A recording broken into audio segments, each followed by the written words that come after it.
Okay.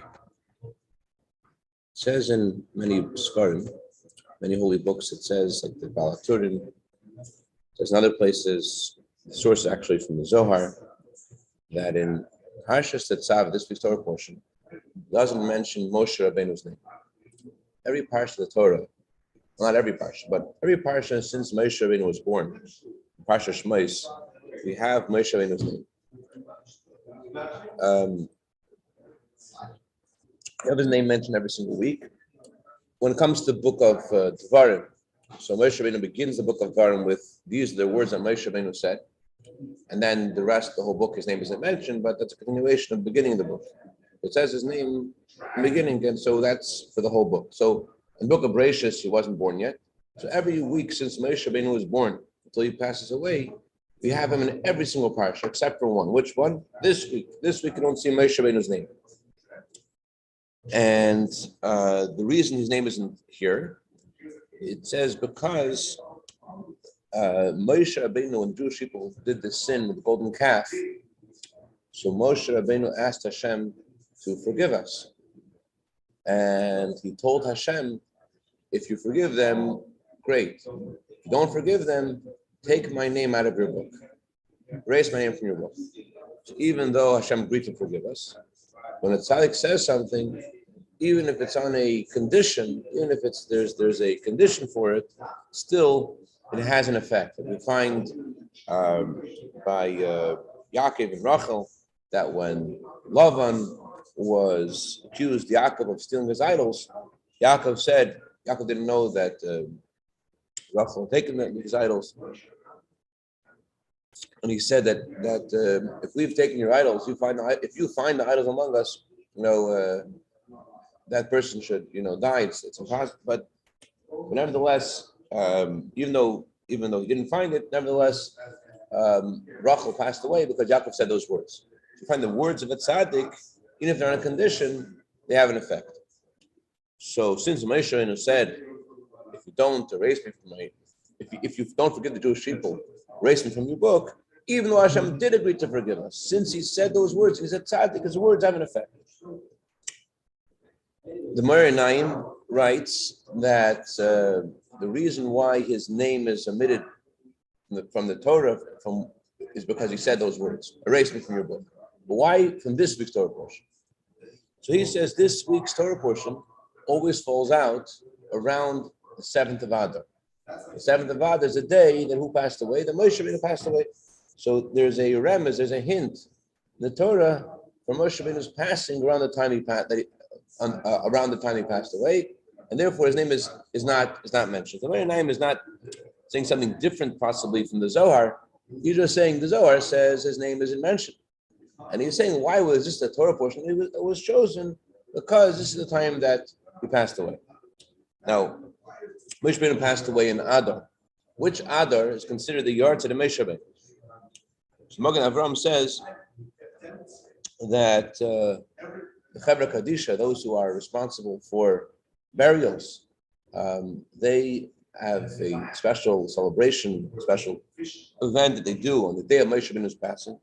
Which Adar do they do the special event? They do the special event on the 7th of the first Adar, which really is in sync with what the Moreh Naim says. Moreh Naim says that this Moshe Rabbeinu's name is not mentioned because he passed away, and his passing is celebrated in the first Adar, which falls out around the time of Parshas Tetzaveh. The second Adar is already way past Parshas Tetzaveh. So Magen Avraham says that we celebrate the passing of Moshe Rabbeinu. When is that? The main day for that event is the 7th of Adar, Rishon, the first Adar. In general, with yard sites go by the first Adar, and people still say Kaddish also on the second Adar. Regarding to birthdays, if someone is born in a regular year, they celebrate their birthday in the second Adar. What about anniversaries? So someone said, tongue-in-cheek, depends how you look at your anniversary. Is your anniversary like your birthday or like your yard site? Ouch. Anyways, so birthdays are celebrated the second Adar, and a miniature birthday, the first Adar, and the yard site's the opposite, that the main yard site is the first Adar, and the second Adar is also Kaddish. So this is like Moshe Rabbeinu himself, that we celebrate his yard site in the first Adar, which falls out of Parshas Tetzaveh in sync with how the Gemara explains that we omit Moshe Rabbeinu's name in the time of the year that his yard site falls out. The problem is like this, that there is a something about this week's Torah portion which emphasizes Moshe Rabbeinu's presence more than any Torah portion. In other words, on the one hand, his name isn't mentioned. Not only is his name not mentioned, but the truth is, there's another point that emphasizes his passing. There are 101 verses in this week's Torah portion. 101 is equal to the hidden part of Moshe. What is the hidden part of Moshe? In every word, there is the word itself, and then there is the hidden part of the word. For example, the letter Aleph. Letter Aleph is, if you wanted to spell out letter Aleph, you would spell it Aleph Lamed Fei. That's how you would spell the letter Aleph. But when you write just an Aleph by itself, that letter by itself means Aleph, but what's spelled out is just the letter Aleph. The hidden part isn't there. So the hidden part is the spelling, Aleph Lamed Fei. The Lamed Fei is the hidden part, and the letter Aleph is the revealed part. Or in Hashem's name, Yud Kei Vav Kei. Yud Kei Vav Kei is in numerical equivalent to 26. But if you spell out Hashem's name, the Milui, the Yud is spelled out Yud and a Vav Dalet. And Hey is spelled out either Hey Aleph or Hey Yud or Hey Hey. So with Moshe Rabbeinu's name, it's the same thing. Moshe Rabbeinu's name has 3 letters, Mem, Shin, Hey. So the letter Mem, if you spell it out as Mem, Mem. And so that equals to 40. Then you have the letter Hey, spelled letter Hey is Hey Aleph. So the part that's hidden is equal to 1. And the Shin, the letter Shin is Shin Yud Nun. So the hidden part of the Shin is a Nun and a Yud, which is 60. So you add together the hidden part of Mem, 40, the hidden part of Shin, which is 60, the hidden part of Hey, which is 1, you have 101. 101 is the number of verses in this week's Torah portion. So you had a hidden part of Moshe Rabbeinu. So the Megala Mukes writes, why are there 101 verses in this week's Torah portion? Because this week we have a hint to Moshe Rabbeinu being hidden. That's what he says. Moshe Rabbeinu passes away, he's being hidden. Of course, Moshe Rabbeinu is still alive, as the Gemara says, that just like Moshe Rabbeinu served the Jewish people when he was in this world, so to continue to serve the Jewish people from on high. And the more it says in Sfarim that just like it says about Yaakov Avinu, Yaakov didn't die. So the word Yaakov, the word Nasi, which means leader of the Jewish people, is the Tzutzish Yaakov Avinu. A leader of the Jewish people means a spark of Yaakov, and that means that every leader of the Jewish people has a spark of Yaakov Avinu in him. And as the Zohar says as well regarding Moshe Rabbeinu, is Pashtus Moshe Chodar V'Dar, that there is an extension of Moshe Rabbeinu in every generation. The Gemara even says even more. The Gemara says, "Ein Dor Shemik Moshe." There's no generation that doesn't have someone like Moshe Rabbeinu. So that's how Moshe Rabbeinu is also. That's why Moshe Rabbeinu is called true. Why is it called true? Because truth is something which is in all places and all times. This truth is something which is in this physical world as well. Because if it's only in the spiritual world, it's not true. Truth means that it's everywhere. So that's why there's a Moshe in every generation, because Moshe Rabbeinu's truth is something which touches the physical world at all times, at all places. That's why it says when he was born, the house he was born into, it says the house was full of light.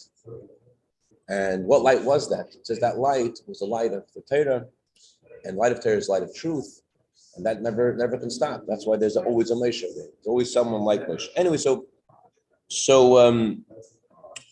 on the one hand, Moshe Rabbeinu's name isn't mentioned. We see how there's something hidden in this week's Torah portion. Moshe Rabbeinu is passing. His name is not mentioned. And we also see that the numerical equivalent of all the verses of this week's Torah portion also further underscores the hidden part of Moshe. Moshe is hidden, 101. But on the other hand, we have a real emphasis in this week's Torah portion about Moshe Rabbeinu's presence more than any other Torah portion. Why? What's the name of this week's Torah portion? Tetzaveh. Tetzaveh means command. Who should command the Jewish people? Hashem says, Moshe, I want you, Moshe, to command the Jewish people. Hashem is asking Moshe to command the Jewish people. And even more, in some versions of the different versions of the name of this week's Torah portion, some versions of the name of this week's Torah portion is not Tetzaveh. The name is actually the Tetzaveh. You should command the Jewish people. The word you, who's you? You is Moshe. And that word is part of the name of the Torah portion. The Ata is the name of the Torah portion. So that means you have Moshe Rabbeinu's presence in this Torah portion, not only somewhere in some verse in the middle of the Torah portion, but in the very title of the Torah portion, you have Moshe. It just doesn't say his name, it says you, but you means Moshe. So what does this mean? On the one hand, we don't have his name. On the other hand, the whole Torah portion is numerical equivalent to the hidden part of his name, and the title, the name of the Torah portion is you, which means Moshe. What does it mean? To understand this, but to explain a little bit more, why Moshe Rabbeinu wanted his name to be erased. What was he thinking? What was he asking for? What was going on inside Moshe Rabbeinu? The Jewish people did a very grave sin. The sin of the golden calf. And instead of thinking, well, these people are terrible, Moshe Rabbeinu does the opposite. He's like, Hashem, I want you to forgive them, and if I have to erase them to your Torah, it doesn't matter. Moshe Rabbeinu really cared about Torah. He gave his life for Torah. That's why the Torah is called Torah's Moshe, the Torah of Moshe. Why is it called the Torah of Moshe? Because Moshe gave his life for Torah. But no matter how much he cared about the Torah, he cared about the Jewish people even more. And that's why he gave up his connection to Torah.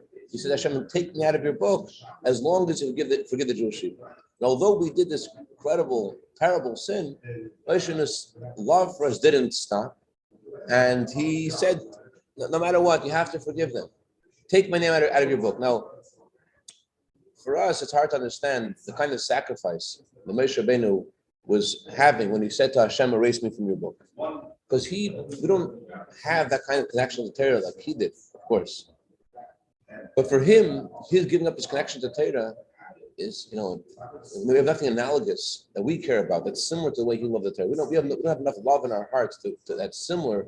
Maybe you do have Remo. Remo, you're a Rebbe general, so you have a lot of love. But the regular person doesn't have this kind of love that Moshe Rabbeinu has. And but yet, despite the fact he loved the Torah so much, he gave that up for the sake of the Jewish people. And the reason he had that feeling, something he got from Hashem himself. Hashem himself also has a deeper connection, so to speak, with the Jewish people than does with Torah. It says in the Panad Veil Yorabba, the teachings of the Shiva Vel Yonab, it says there are two things that existed before the world: the Torah and the Jewish people. They existed before the world was here, they were here. Torah and the Jewish people. Which one was first? So it says in the Torah Veil Yo, since the Torah itself addresses the Jewish people, it says speak to the Jewish people. That means Jewish people are there first. If the Torah is talking to the Jews, must be the Jews are there. That means even before there's a Torah, there's already a Jew. So that means that the Jewish people exist even before Torah. So the Jewish people have a higher source, so to speak, whatever it means that we come before the Torah, however we want to translate that. That means that we have whatever that means, it means that we have a higher source, something more. My grandfather, once wrote an article, he put that teaching in. Don't take it out because people will think, it was said, if you put that in, that they don't need to have Torah. Of course, we need to have Torah because in this world we connect ourselves to Hashem with the Torah. But our essence is one with Hashem, and that's even without Torah. But we need a Torah to connect us with Hashem now. But the essence of a Jew indeed is even higher than Torah. So that's just like by Hashem, so to speak. Hashem's connection to the Jewish people is beyond Torah. So too by tzaddikim, their connection to the Jewish people is also irrespective of their connection to the Torah. Whether they're connected to the Torah or not, they're still connected to them. I don't know if you saw the Living Torah last night. Living Torah last night was very highlighted. This is very, very strongly. speaks such forceful, strong words about respecting people and not hurting people. And that doesn't matter what a person does. You have to give everyone, not just you can't hate them, not just you can't disrespect them. You have to love every Jew. You have to actually feel love. And Rebbe was speaking about how positive. One fascinating thing to me was this gentleman was in the audience, the Rebbe, and he was telling the Rebbe what kind of waste of time he had for a whole year. It was like, you think hard on yourself, you can be positive, so think about yourself in a better eye, and learn from the. And you have to watch something Torah lesson, very powerful. Learn from Aaron. Aaron didn't just love peace; he ran after peace, he pursued peace. So Moshe Rabbeinu, he gave his life for the Jewish people, and he gave up his connection to the Torah of the Jewish people. So that connection that Moshe has to Jewish people is his very essence. And that's why we don't have his name in this Torah portion, because on the one hand, there is something that's being that is there's two layers in Moshe Rabbeinu's connection to Jewish people. I just heard a story last night, fascinating story. The rest doesn't love the story. There is Zayin Gesund, a woman in Kfar Chabad, the Rebbetzin of Kfar Chabad. This is Sima Ashkenazi. Every Friday night, she would suddenly remember, after lighting the Shabbos candles, that she didn't put water in the flowers. And so she would ask one of her children if they could put water in the flowers. And it bothered her that at such a holy time right before Shabbos, that she should be engaged in such a mundane thing like putting water in the flowers. So this happened week after week after week. And it really bothered her. She didn't say anything to anybody, but deep down in her heart, she felt very, very upset. She felt upset that this is what she's doing. She didn't say anything to anybody. She came into the Rebbe's room for a private audience after Purim 1 year. The Rebbe was speaking, the Rebbe was talking about a whole different subject. In the middle of this subject, the Rebbe was talking, the Rebbe stops, the Rebbe speaks about Bal Tashchas. Bal Tashchas is the commandment of the Torah not to waste anything. The Torah, and the Rebbe said that before Shabbos begins, it's important to water the flowers because you can't waste anything of any of Hashem's creations. And therefore, before Shabbos enters, you have to make sure to water the flowers. So she felt so much better. Imagine, like she thought this was like a mundane thing, but Rebbe was saying no, that you have to pay attention. Baal Tashchas, you can't waste any of God's creatures. Baal Tashchas, therefore, you have to make sure to water your flowers before you light the candles. So Moshe Rabbeinu and the Moshe of every generation helps us connect to Hashem. It helps us connect, helps us to be close to Hashem. That's one element, that's one layer of Moshe Rabbeinu. How he shows us how to connect to Hashem. Then there is the essence of Moshe Rabbeinu.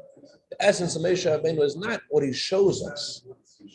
The essence of Moshe Rabbeinu is his sacrifice for us, how he gives his life in order to help us. He gives up his connection to Torah even. He gives everything to help us. He is a true shepherd, and he gives his life to protect his sheep. When the word Tetzaveh means connect. When Moshe Rabbeinu connects the Jewish people to Hashem by teaching them, by nourishing their souls, but primarily what Moshe Rabbeinu does to the Jewish people is he sacrifices himself for them. And by doing that, he reveals in the Jewish people also the essence of the Jew. By giving his essence, by giving his core to protect us, that reveals in us our core bond with Hashem.